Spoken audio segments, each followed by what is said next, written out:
Hello everyone, मैं प्रेम सागर आप सभी का आपके अपने यूट्यूब चैनल एसएसपी क्लासेस 563 में बहुत बहुत स्वागत करता हूं।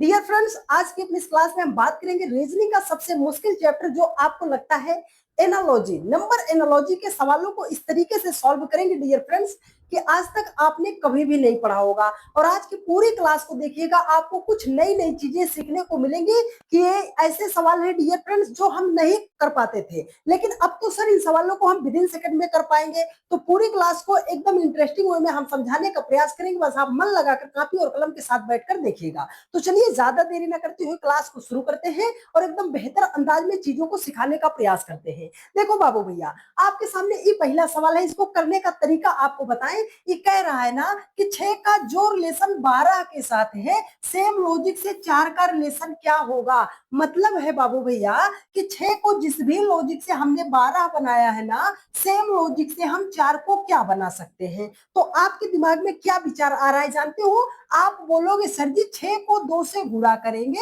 6 दूनी 12 हो जाएगा। तो अगर आपने 6 को 2 से गुणा किया है तो 4 को भी 2 से गुणा करेंगे तो 4 दूने 8 हो जाएगा। पर आपने देखा 8 ऑप्शन में नहीं है। अरे सर जी हमारा लॉजिक तो फेल हो गया। तो चलो बाबू भैया, एक दूसरा विचार आपके दिमाग में आ रहा होगा कि सर जी 6 में अगर हम 6 को जोड़ेंगे फिर भी तो हमारा 12 हो जाएगा। तो यहाँ पर क्या है सर जी, 6 है। 6 में अगर हम 4 को 6 को अगर 4 में 6 को जोड़ते हैं तो हमारा 10 हो जाएगा। पर सर जी देखा हमने, हमारा 10 भी तो नहीं है। तो कोई एक ऐसा फिक्स पैटर्न बता दो सर जी आप हमें कि जिससे हमारा सवाल कभी भी गलत ना हो। तो सीखने के लिए तैयार हो, कॉपी कलम उठाओ और एक बार साथ के साथ आप नोट्स अपना बना लो। करोड़ों की बात, वो बैच वाली क्लास आपको यूट्यूब पर फ्री आप कास्ट प्रोवाइड कर रहे हैं, तो नोट कर लेना मेरे भाई।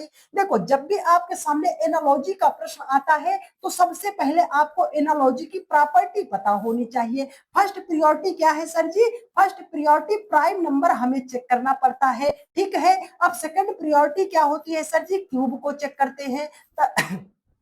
थर्ड प्रियोरिटी क्या होती है सर जी? स्क्वायर को चेक करते हैं। अगर आपने पहले कभी पढ़ा है ना, फिर भी आप क्लास को छोड़कर स्किप मत कीजिएगा। जरूर से जरूर आपको नई चीज बताएंगे कि जिससे सवाल विद इन सेकंड में हो पाए।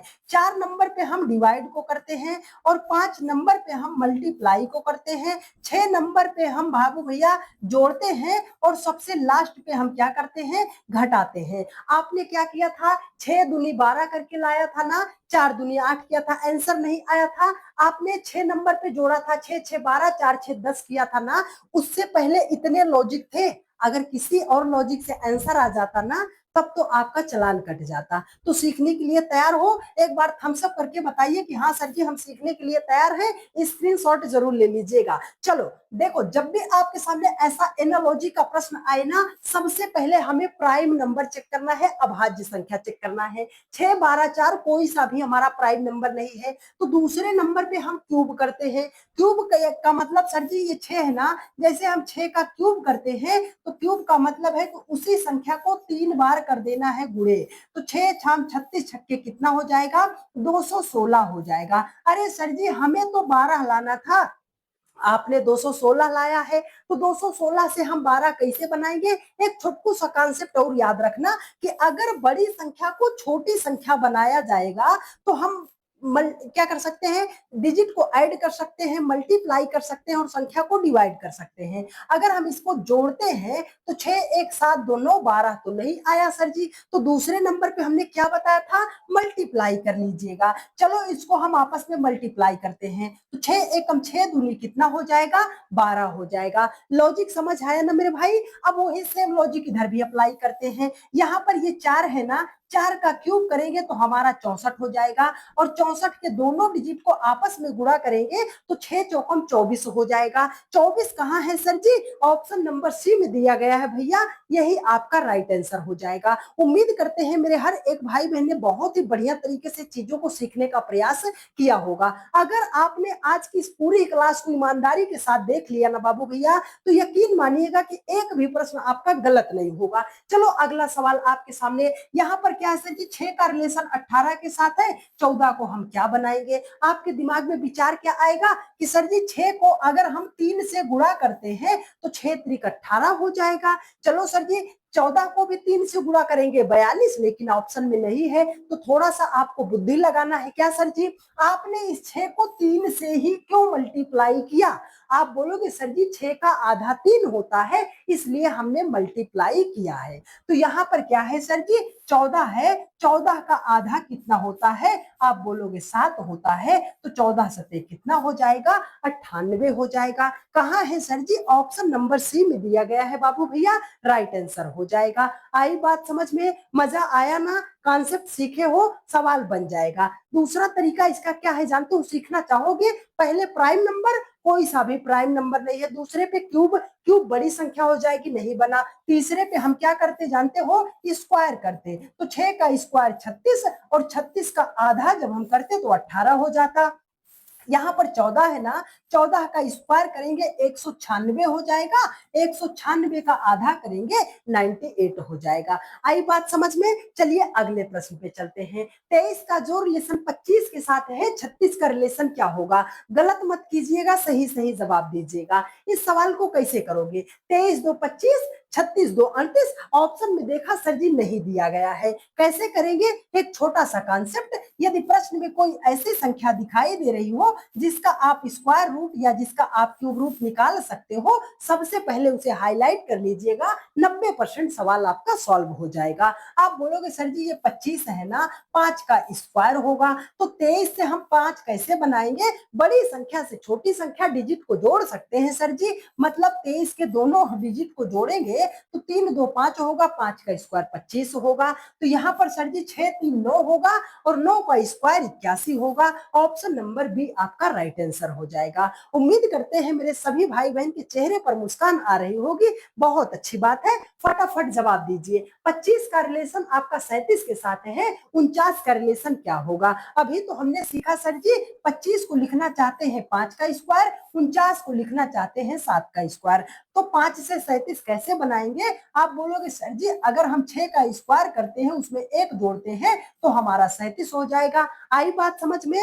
तो 5 के बाद 6 है, तो 7 के बाद 8 होगा, 8 का स्क्वायर देखो, दूसरा नंबर जो आपने लिखा था स्क्वायर करके 1 जोड़ा था ना, तो 8 का स्क्वायर करेंगे 1 जोड़ेंगे, 8 अठाई 64 1 65। ऑप्शन नंबर बी आपका राइट आंसर हो जाएगा। आई बात समझ में? चलिए फटाफट एक बार आप सभी लोग वीडियो को शेयर कर दीजिए बाबू भैया। हाँ चलो अगला प्रश्न आपके सामने। ई कौन सा सवाल है सर जी? 11 का रिलेशन 2 के साथ है, 13 का रिलेशन कैसे होगा?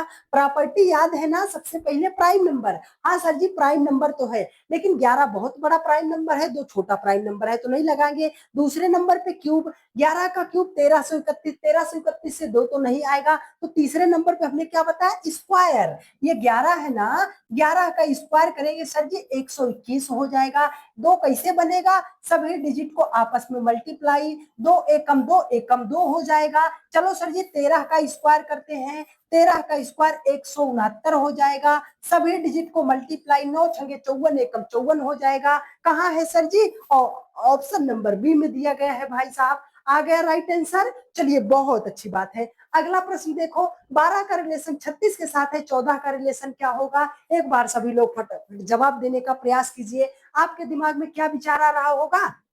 सर जी 12 को 3 से गुणा करेंगे, 12 तिया 36 हो जाएगा। आपकी बात सही है। तो 14 को 3 से गुणा करेंगे, 14 तिया 42 होगा। सर जी ऑप्शन में नहीं है। तो इस 12 को हमने 3 से ही क्यों मल्टीप्लाई किया बाबू भैया? ये 3 बहुत सुंदर थोड़ी है भाई, हमसे ज्यादा सुंदर ये थोड़ी दिख रहा होगा, नहीं दिख रहा होगा ना? तो इस 3 से हमने क्यों मल्टीप्लाई किया? कोई ना कोई लॉजिक होगा। आइए उस लॉजिक को हम फाइंड आउट करते हैं। तो ये 3 से क्यों मल्टीप्लाई किया? 12 में कितने डिजिट है सर जी? 2। एक आपका 2, दूसरा 3, जोड़ दिया कितना हो गया? 3। तो इसको हम 14 को किससे मल्टीप्लाई करेंगे? 14 के दोनों डिजिट को जोड़ेंगे, 4 1 5, और जैसे ही 14 को 5 से मल्टीप्लाई किया, 14 पंजे 70 होगा। ऑप्शन नंबर डी आपका राइट आंसर हो जाएगा। आई बात समझ में? आज सच्ची सच्ची बात बताना बाबू भैया, आज तक इस तरीके से आपको किसी ने समझाया था? हमें तो उम्मीद है कि किसी ने नहीं समझाया होगा। चलो अगला प्रश्न है, एक बार जवाब दे देते हैं। देखो कह रहा है कि 11 का जो रिलेशन 22 के साथ है 17 का रिलेशन क्या होगा। तो 11 को कैसे बनाना है सर जी, 11 को 2 से गुणा करेंगे 22 हो जाएगा, 17 को 2 से गुणा करेंगे 34 हो जाएगा। ऑप्शन में तो दिया नहीं गया है, तो 11 को आपने 2 से क्यों मल्टीप्लाई किया। हमने कहा 11 में कितने अंक हैं, आप बोलोगे 2, तो एक एक कितना हो जाएगा 2, 2 को हमने उसी संख्या मतलब 11 से गुणा किया तो आपका 22 आ गया। तो चलिए एक बार आप सभी लोग इसका जवाब हमें कमेंट बॉक्स में कमेंट करके जरूर बताइएगा कि 17 का रिलेशन क्या होगा, 17 का राइट आंसर क्या होगा। आपको क्लास कैसी लगी है एक प्यारा सा कमेंट करके जरूर बता दीजिएगा। कंप्लीट रीजनिंग बहुत ही जल्द हम लाने वाले हैं आपके इस चैनल पे कि 20-20 मिनट की क्लास में कंप्लीट रीजनिंग बिल्कुल फ्री ऑफ कॉस्ट अपने सभी भाई बहन को हम फ्री में एकदम सिखा देंगे। एकदम कमजोर से कमजोर स्टूडेंट्स को ध्यान में रखते हुए कंप्लीट रीजनिंग सिखाने का प्रयास करेंगे। तो फटाफट आप सभी लोग चैनल को सब्सक्राइब कर लीजिए, वीडियो को अपने सभी दोस्तों के पास शेयर जरूर कर दीजिएगा। एक प्यारा सा कमेंट करके जरूर बता दीजिएगा कि आप सभी लोग को क्लास कैसी लगी है। ठीक है, मिलते हैं आपसे नेक्स्ट वीडियो में। धन्यवाद।